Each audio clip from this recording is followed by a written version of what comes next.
very much,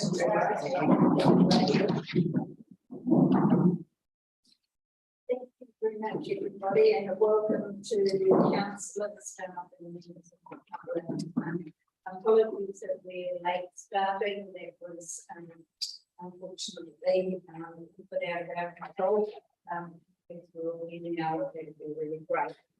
The meeting is being held in the supper room at the Waiting Centre, Marlborough Town Hall, and by audio video conference for members participating via audio conference or count for purposes of the meeting for accordance with clause 25B of Schedule 7. Well, sorry, what was that? Obviously, Zoom done last time I opened something. The meeting is being live streamed to Council YouTube channel. With apologies, A1, which is apologies, we got apologies from Councillor Fox. Are there any apologies? No. We have somebody to thank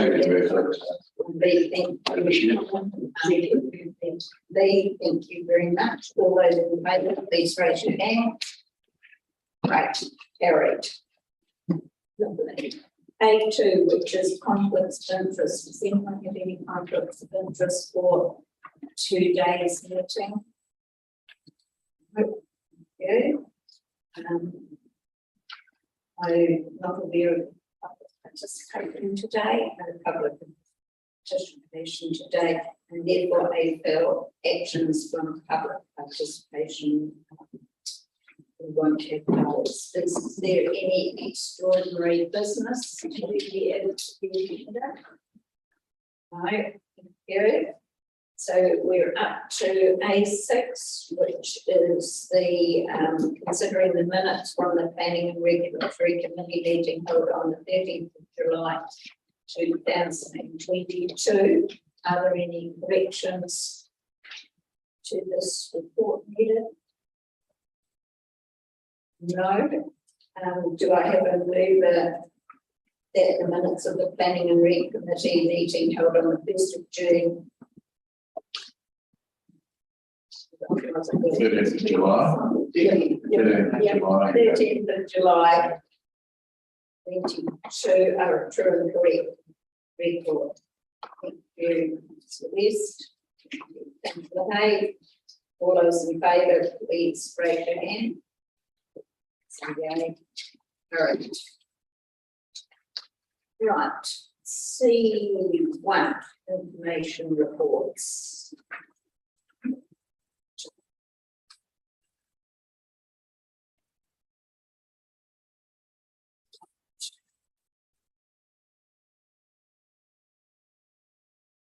Do I have a mover to receive the report, please? Thank you.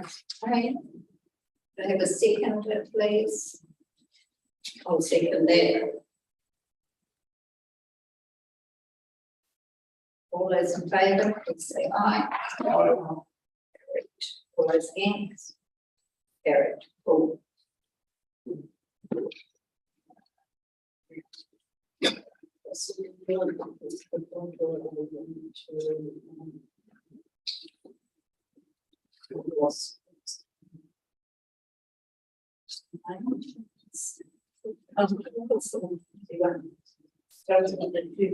To highlight anything in your report or deliver anything in your report.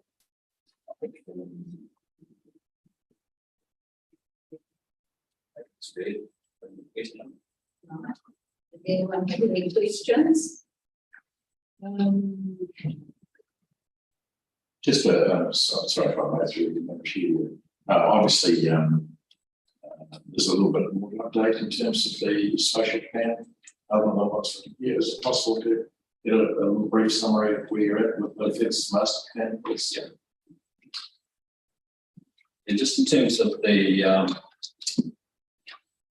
Featherstone master plan, which is in the engagement phase, I've made an additional comment there, which brings councils up to speed in terms of the types of engagement that's been conducted. So we've had 5 drop-in sessions.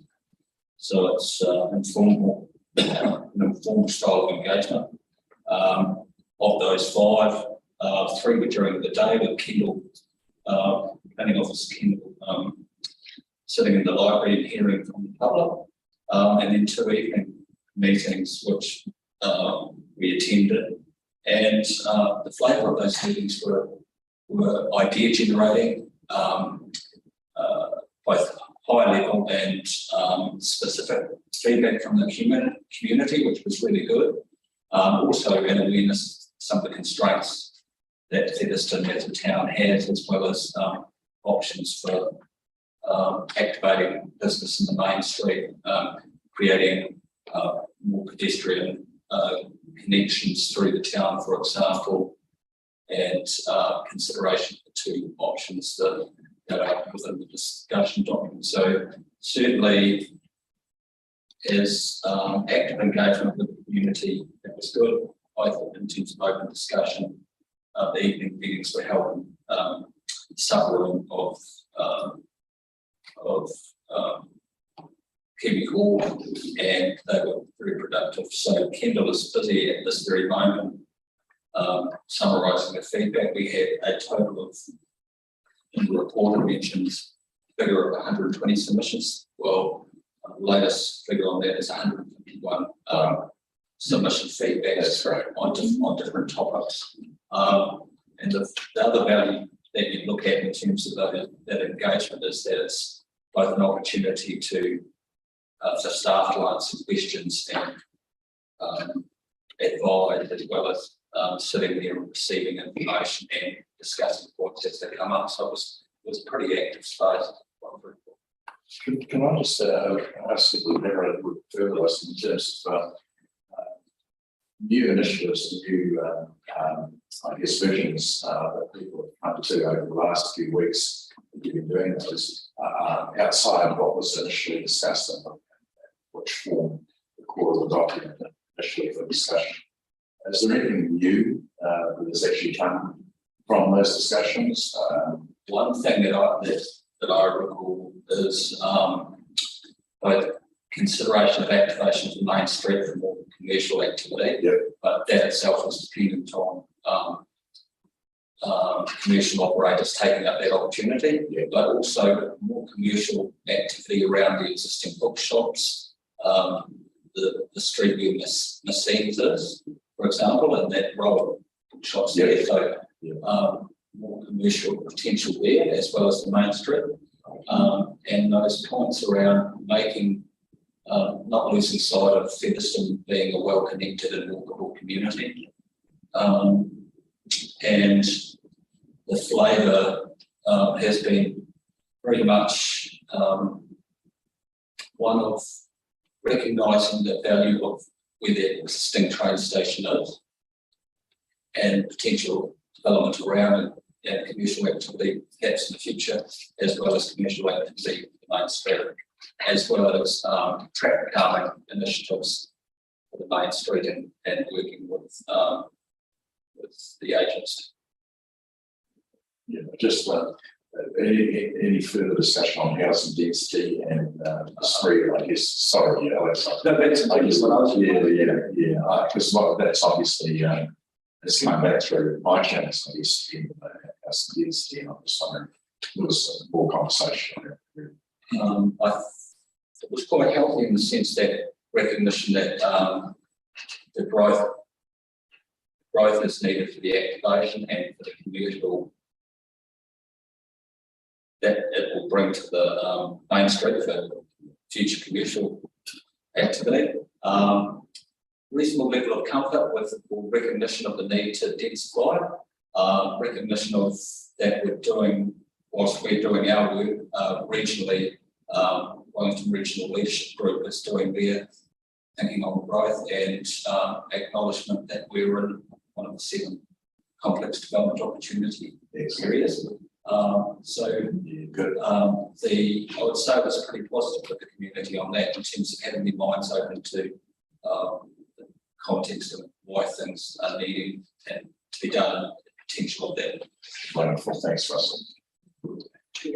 Yeah, so mine's very similar to that. I've had some concerns, and I think dovetails into district plan review as well with regards to the comment was made, are we going to see 200 square metre sections right through beds?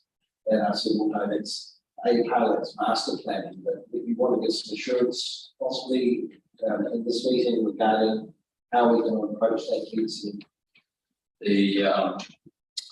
There'll be a mix of density, and the discussion document at this point is high level. We've got the two options, but within the two options, there is a mix approach. There's activation, residential, and mixed use for the main street. There's potential for activation around the train station with medium density, and then lower level density further out from the 5 to 10 minutes walking space from the train station. Remembering that there's a transit orientated focus and the potential for the town, which is also focus and thinking that was fed into the Wellington Regional Growth Framework. But we've got to serve up. We're cognizant that we have to serve up some housing choice or options within the solution finding. And it's in there at a high level at this stage. We've got to do further work on it and assess the feedback that has been received, and we'll convey that to council. And to the feedback, we have a next meeting on Thursday, the 1st of September, for councillors to receive that feedback. And we can have further discussions on those housing densities and considerations around that. How much move forward. Thanks. So I was just wondering what I know it's citizen communities are always quite well engaged. I was just wondering how was the amount of people there? Was it a good showing on the evening sessions? Did you have a good amount of people coming through? Or? The evening sessions we had 8 people on the first one. That was a Thursday evening, and then on the Tuesday evening we had around the same numbers. First meeting, the mix were more elderly people. The second meeting was more of a mix of people. So within all that talking time, it was very active discussion, and people thanked staff for the opportunity to input any proposals.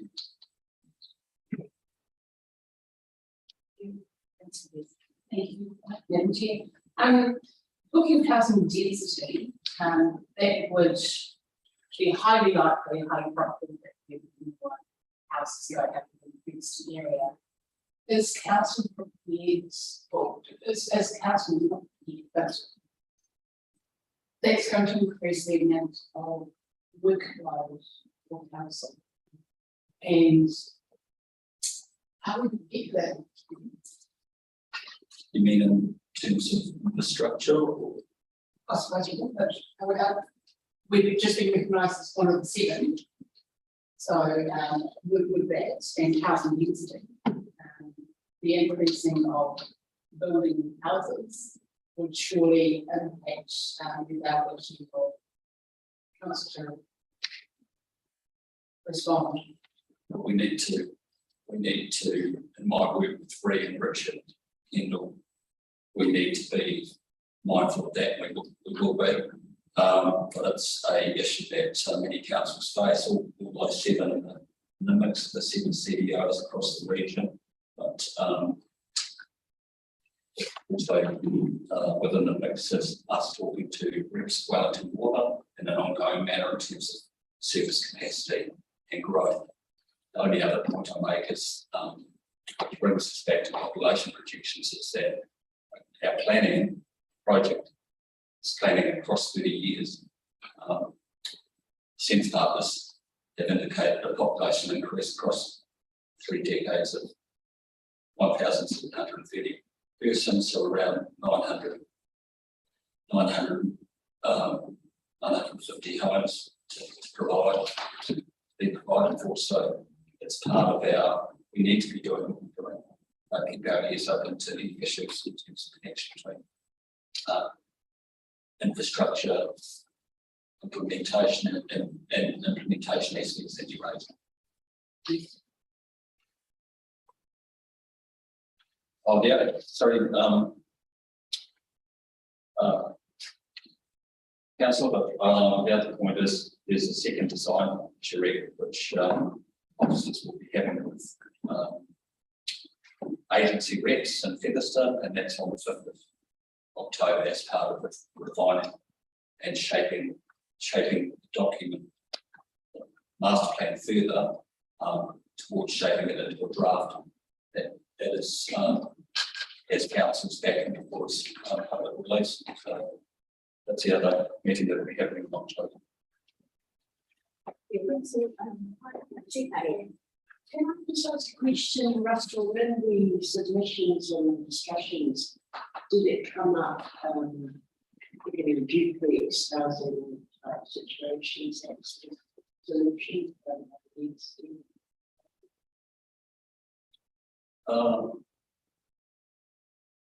Not so much specifically, but like the potential for double story and the different types of housing typology. So different options, but we didn't get into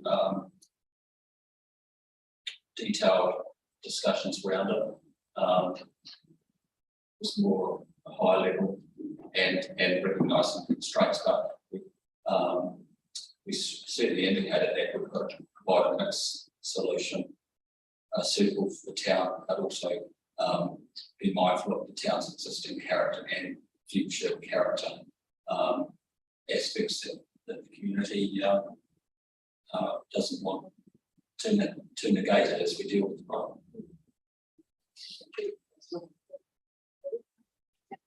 So I know that we're going through this entire report, and I'm going to skip from spatial planning now to dog pound. As to do. There's a couple of things, I guess. One of the things we decided at the end of the day that we were going to allow the additional funding for this is that we needed to get the message out to our community about why the costs are the price of a small house. Now I know that Harry attempted to do that in the newsletter that went out recently, but I'm still feeling questions from people saying, why are these things so jolly expensive? And I'm wondering whether we should spend a little bit of time or a little bit of effort and letting people know what the MPI requirements are and the type of structure that needs to be constructed or is currently being constructed and where those costs relate to that year. So I just think we need to probably do a little bit more work around there personally, so that people are aware that this is not a cheap exercise. I thought it was. Thank you. Could I just follow just perhaps we could ask Russell, ask Rick if he's got anything extra that he would like to add to the report that's in there.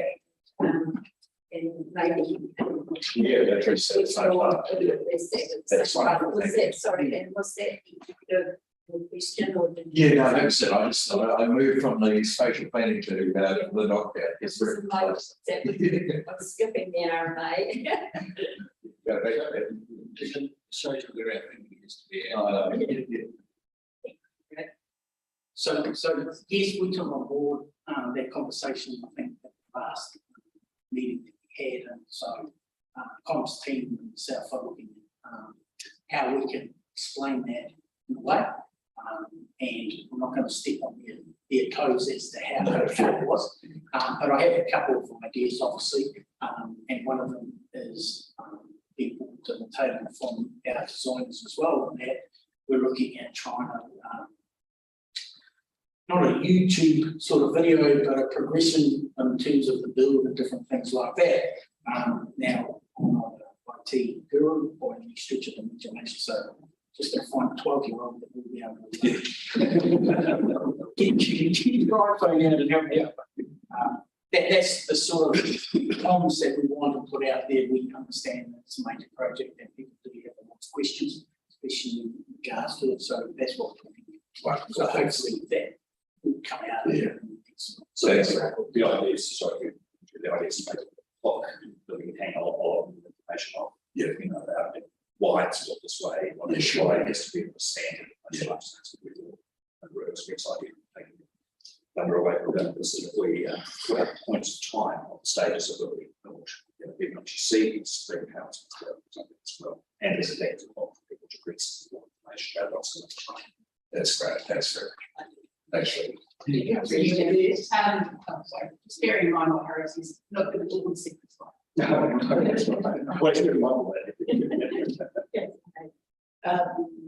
Just going back to Colin's comment about comms, the word that struck me as being very, very useful is hospital grade in terms of what we need.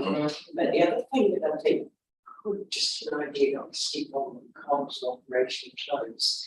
I don't know whether you're familiar with the 3D walkthroughs that most real estate companies these days.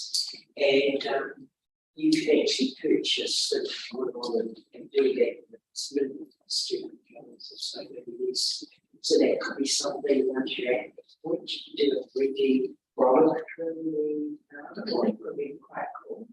That would be good as you putting it together as it's being built. And it's not the council, hey, well, hey, they're giving them that.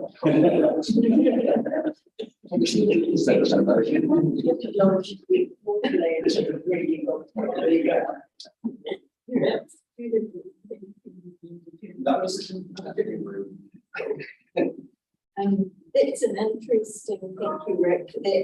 It's interesting to see the new location of, or the new location of the pound and certainly moving away from the road area. I think will be good in terms of passing the jobs of this thing that they're not going to get disturbed by any going past there and vehicles and all touring. So a couple of issues, I don't think I raised the last time that we sort of hadn't covered. We engaged very much with the planning team in regards to the setbacks, so we're making sure we've increased those. So they've been wonderful to us, but also we've engaged and got the final information on the solar panel. So our expert in that area is Happy Clara. So we've got that. We've secured the solar lighting. And so from that picture, while not exactly where they're put there, we've had some advice from the experts, and but we've got that secured as well. And yeah, we've been engaged with Great Wellington with regards to our septic solution as well. So they seem very happy with what our plans are in regards to that. So I don't see that being an obstacle. And we're engaging with to get the access way. Obviously, this is a bit different than what we originally had this afternoon. So once we get there, that's all fine. So do you have a date in mind that you were working to start this, or is that something you want to keep under your belt, so to speak? Well, I won't give you the deadline. I can say that due to the hard work of Andrew and the team, we've managed to secure most of the pieces, and now it's basically putting the puzzle together. So the build, once that procurement system went through, they had to go ahead. So they're already starting that. They give us an indicative 16-week period. But yeah, so I'm hoping, touch wood, is that we should be all up and running before Christmas. Wow.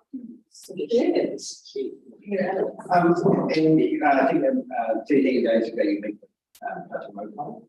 And so they're all in agreement with this, and this has resolved any issues they have, or They've been informed, and so yeah, we put this option there, and left it.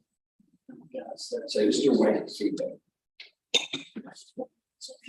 Can I jump us back to the last council meeting whereby I gave an update on that, and it was that we went out on site, had to walk around, there's some discussions, asked for an undertaking of feedback, Nothing came back by that weekend, nothing came back from the following week. And then we had the council meeting, and that was the update I gave the council meeting. So we've done our side of things, but in terms of to give councillors a signal during the walkabout, there was a high company by Brits of the Malaya for the new site that we obviously. It certainly seems to address what I know were issues for them with regards to distance from the Oh, sorry. Probably a question for Russell, the current leaseholder on the land itself. That lease, I understand, was coming up for renewal or is coming up or has expired and I guess that we've gone to the extent of getting that lessee's clearance on the proposed bill, I guess, to that site. So We had ongoing discussions with them, but from writing from properties and amenities, the lease was ceasing in September. So that license, yeah. And in terms of what Rick has indicated, in terms of the component aspects, the sorting stuff, we're talking with the leasee as we go.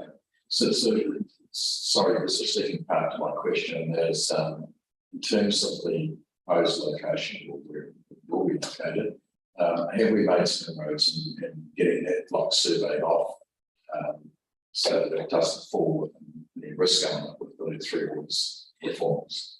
That topic came up at the council meeting. We're cognizant that we had to do that, but we haven't actually done that component. That was seen as something a little bit further down the track while we try and establish this more portion, getting the pound up and running. Yeah, that's fine. We're cognizant that that very topic was raised to the council by councillors in terms of looking at it. Thank you. Thank you. So to move on, if that's okay, just regarding, and it's not mentioned here in the report, but roadside signage compliance, I think that James is here, but there have been some issues raised with regards to signs around the South Road popping up on the second highlights areas. Can you give us an update on our approach to this?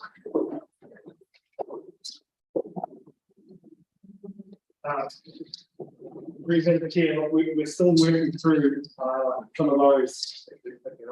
We're still working through some of those issues. We have had some contact and some positive engagement with some parties. We're still actually got a meeting set aside tomorrow to with the team to talk through our approach to maybe further working through the issues with some of the remaining signs. I've actually asked one of my staff to do a drive-by to see if the sign's still there, the worst sign is still there, but I don't actually recall seeing it last time I drove past. So we're going to check to see if it hasn't been removed. I think Ingle's going to be doing that tonight. Somebody's going to be doing that tonight. So most of them are heading in the right direction, but I'm not sure as to the current state of play with one sign in particular. That's good. I know. I had a check around, and every council has this issue that if you don't follow actually policy, I think proliferate. Yeah, and then the chair, through the chair, I think the other thing is consistent administration of the rules as well, rather than inconsistent administration helps as well. So not only applying, but applying. That's a starting issue. You've got to have capability. Resourcing is another matter, of course, as well. But I think in terms of fairness, there was several signs that were most notable. But when we looked into those signs, we discovered other signs, and we made approaches to those people who had interest in those signs to do exactly the same thing as everybody else as well. So we took the opportunity while we were there to be fair and reasonable in terms of our approach to managing those particular issues and getting that consistent.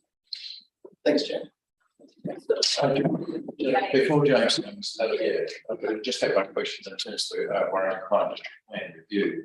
the signage form part of that review as well. 100%, yeah, 100%. While it's a targeted review of specific matters, essentially because there has been introduced a range of the national planning template essentially for district plans. Everything that's being reviewed so goes into the template. So there is very little bringing over. So science forms part of that. And actually you're just reviewing at the moment, I think, some of those final drafts that are going to go to the combined committee next Thursday. We have one more in September, I think, Russell, which is basically our final sign off of those drafts. Right. Just to be clear, it is a consultation draft. It's not perfect, but there is certainly scope for amendments, changes, improvements. So we are going out there in mid-October to hear what the work that's been done. And it's been well done. Excellent. Thanks. So just after review, Madam Chair, just on the signage note in the district plan, has there been consideration of that being on the signs? It was discussed. I've got some questions about that, but I think back through to the drafters of some of the provision of the school. My recollection was that there was specific discussions around illuminated signs and what was and wasn't appropriate, keeping in mind that there are general sign provisions, zoned sign provisions, and provisions that deal with signs within special character, heritage character precincts and historic areas, buildings and such like. So we're very aware that the signage should be appropriate for the Wairarapa context, but also the context within Wairarapa which it operates as well. Again, if it needs improvement, we obviously look at that once we've done the consultation. Thanks, Chair. Lovely, thanks, Jane.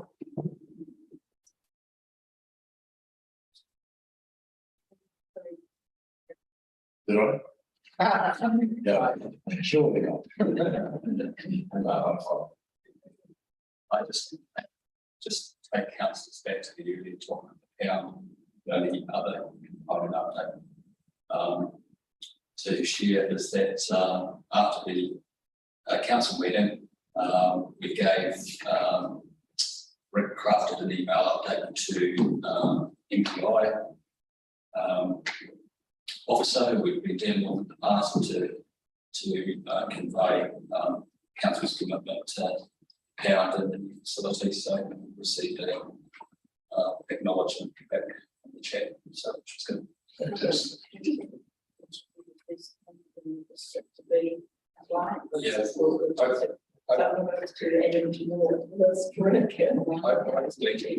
Hopefully even that officer will pop in and we will as the funds that will stick to them as a model example of solution. Sorry. And just now the back of the public, do we have any idea when we're going to be broken or not? Later today, I have a budget idea. Yeah, You're breaking your own today. Was No, I'll have a closer idea, but as I had before, I sort of had all the pieces here, and now it's just a matter of it's a domino effect. Once we start, okay. hopefully in the next we will be able to get a clear indication both to council, but also to the public as well. Okay, yeah, okay. Well, thanks, Ryan. Yeah, does anyone have any other questions with regards to that report or something you want to highlight something else? Yeah, I was just going to add to what James's response to the question about district plan review. So just a clarification, future workshops. One next week on Wednesday, 31st August, with that committee, and then one the middle of September, 15th of September, to look at final chapters and get clarify any other matters and work towards that finalising the draft document for release after the elections. But there will be, it's a similar thing in terms of district plan review. There will be informal open sessions across the three councils for people to come and get a summary update of what's being done, what focuses on the district plan review before the elections, and then release the draft after the election. Thank you very much. Anything else anyone wants to ask Russell on that report?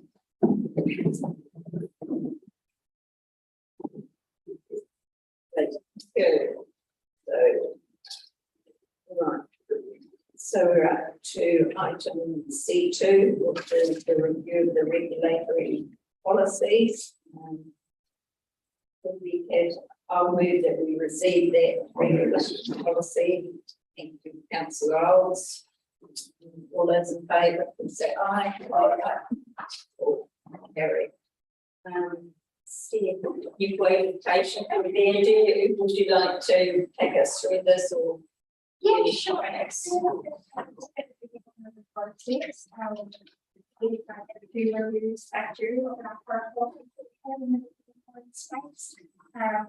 So since now we've sort of been on time frames and the process that we're able to follow. So we're just trying to bundle them a little bit together, although the content is particularly similar between the initial was not process, so it's a lot of timeline. So trying to avoid consultation with community and things like that, rather than trying to have it separately on separate timelines. It seems to do them all and sort of bundle them together in that way.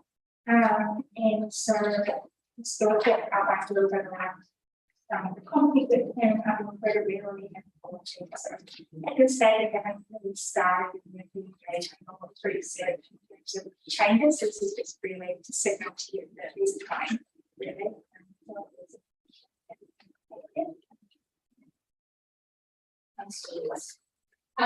This is a one of public facing documents. Are people able to put forward any comments? Yeah, so I think what we're hoping to do actually is signal sort of on our website as well that these reviews are coming up, so that people that are interested can feed into that outside of the special consultation procedure, which is called background or the consultation process, but trying to explore what are the ways that we can engage earlier, at least formal needs. So definitely really today and really good meeting across bunch of councils yesterday, but on that. So there was the cost on The one on what you just suggested. Is there a possibility that we could be looking at amalgamating our policies in line with the councils? So some of these you can't, the Act requires districts to have their own policies. So I think that's like the local sounding one, for example. The psychoactive substance policy, Carlton and Musson have already worked together. I'm not sure why they weren't specifically working on that review, but I would be keen to explore that going forward. Doing one of these sort of due for a couple of years, but maybe throughout the process of all seeing where our policies differ and there's an opportunity to at least maybe consider aligning them for the future. Yeah, I think it's I just had a question around the dangerous and sanitary buildings policy. Just thinking about some buildings and what around the district. I'm just sort of really much interest in policy. I just want to obviously make it be positive. I just wonder how easy it is to actually policies and not to receive them. yeah, it might be something for the teams. I'm not hugely familiar with content.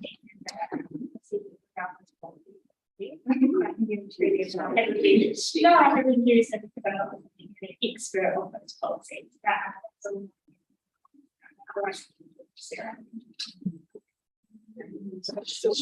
I was just intrigued at how you can receive where they fall into that policy. So So, can I ask officers instead of trying to put their hand up to answer? I might have it wrong, but, building services, so Sarah's team, where they find, discover, or they have issues raised to them in the due, inspection and discussion with property owners happens, but, that, sometimes it could be plumbing matters, other times, structural integrity of building, things like that, so we follow those up. The only earlier update that I've given in response to earlier questions was, a summary update in response to Councillor Alder's thing, earlier inquiry about, earthquake prone buildings, so, but we can, if you want an elaboration on what the state of play is in terms of buildings within our jurisdiction, we can do that. Wasn't thinking so much earthquake, I was thinking more of in sanitary dereliction spaces around that area. But just actually how much teeth the legislation has to actually force something to be done and change. I think, Yeah. Rick would like to say, So this is why there's two forms that anybody through can take. So it's a statutory one in terms of the Building Act. So that will outline the enforcement actions that will go there.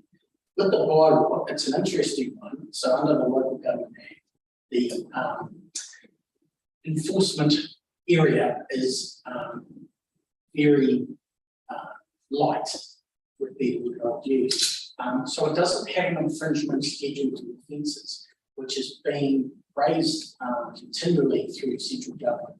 And I believe, and there's a paper or something that's gone up in regards to remit. And so that has been the issue with bylaws, and that the only action you can take is prosecution or basically an injunction. And so with that, for argument's sake, if we were to do one for a bylaw or parking or something like that, it's not perfect. So if you don't have an infringement schedule, you have to take a prosecution, which means then you have to take a case to district court, run through the legal process to get that outcome. An injunction is to stop that action, which if it's something like a vehicle, by the time you've run to court and done that, it's all gone. So that's the whole in terms of the enforcement action. However, with other acts like alcohol, like building, the central government, dogs, usually has a schedule with the offences have an infringement schedule, which we can apply to. Does that answer? Yes, I know there are constraints, and also there's constraints that interlink with migration. And I see under this policy you have the infringement system. Yes. Which is the challenge, we have a schedule, yeah, it's on that specific schedule. No. I see your frustration. And agreement. look, I think up and down the country, local government and enforcement would have the same frustration. And yeah, it would be nice if Central just gave us a schedule. Take action. For you, actually, just to follow on to Rick's comment, there was a remit of local government within conference about this natural infringements, they listening on saga and it's accepted by to take forward to this is a national issue. Just before we go on, just the control of dogs by the book. Can you also have a look at the coastal area and put that in with their dogs? I think the two have an overlapping area, it's within those two policies. Yes. Cool. And yeah, and there's some specific issues being raised. We are albeit quite two big pieces of work. It's can check Stephen Garrett as well, he will just say. Thank you. I'm just probably going to talk a little bit more on the dangerous and sanitary building. And particularly around commercial buildings. I know that I introduced a bylaw some years ago about commercial buildings having to be maintained in a habitable condition at all times. I think it reads a lot more in detail than that, but that's the thrust of it. And I'm wondering, at the time when I raised this with council, there was degree of risk associated with that, and because there had been no case law and something like that was to be introduced into this council, the costs could be significant in terms of court costs if we were to take action on those individuals. I think it's timely now, probably have a look and see that around the country there is case law and in relation to this, and perhaps it's something that this council should reconsider looking at again in the not too distant future. James, do you think? So, I think the message probably from officers is we need to be clear on exactly what the problem is and the outcome that we are seeking. Dangerous and unsanitary is a very different matter to buildings that are locked up and enclosed, people can't access, but are not well maintained in terms of their visual appearance. So those are separate matters, covered by separate, will require separate management. South Waikato did put together a policy similar to what we're describing across the whole district, in particular to deal with residential buildings.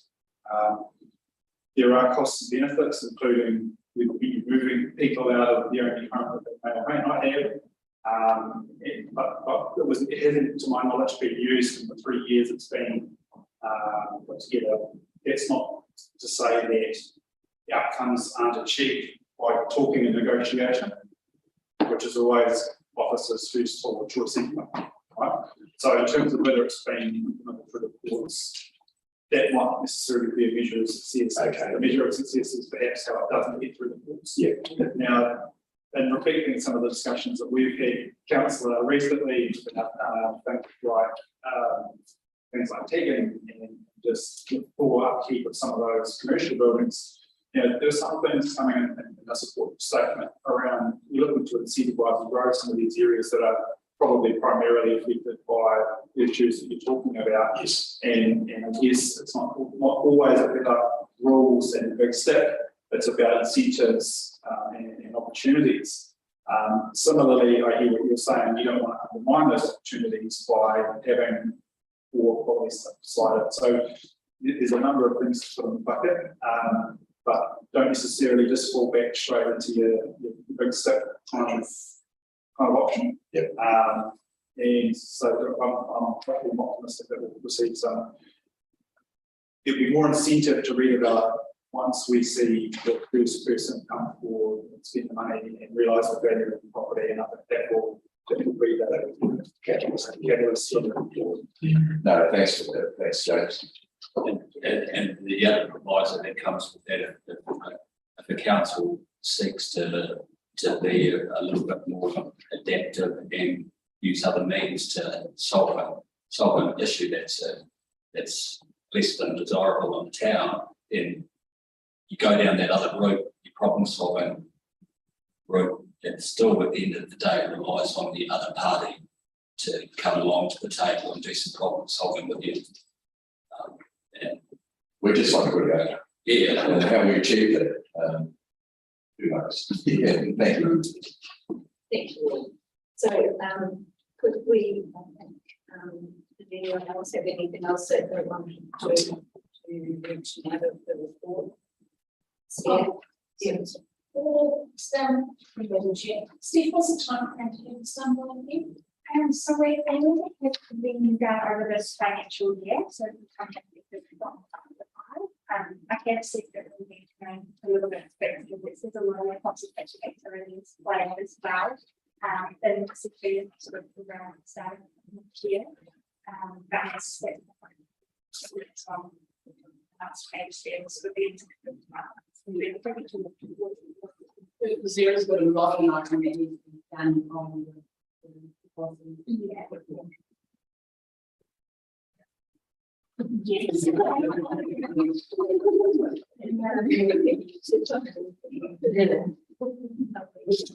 very much. We appreciate it. Thanks, Yeah.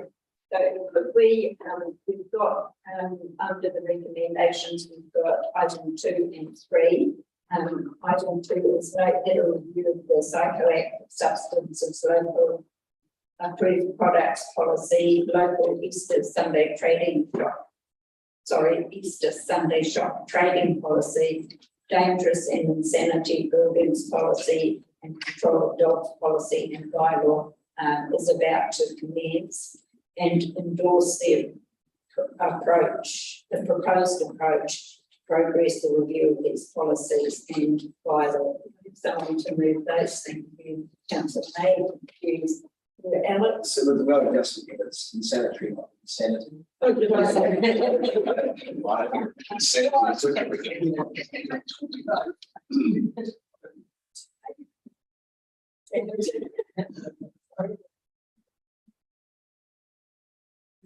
those in favour? Aye. Thank you. Right. Action, C3, action items reports, so, onward that we received the planning and action items report, we received that, council. Thank you, Mayor Alex, all those in favour, please say aye. Aye. Carried. Fantastic. And I think, I saw the only had, in Rick, the only had the, dog count on there. So Madam Chair, 559, I'd like to ask the question on, I think, does that actually need to be closed now? Because we're typically. I don't think it can be until such time as we know that it's coming on budget and then. Oh, that's, right, no, that's fine, yeah. Sorry. I was wrong. Yes.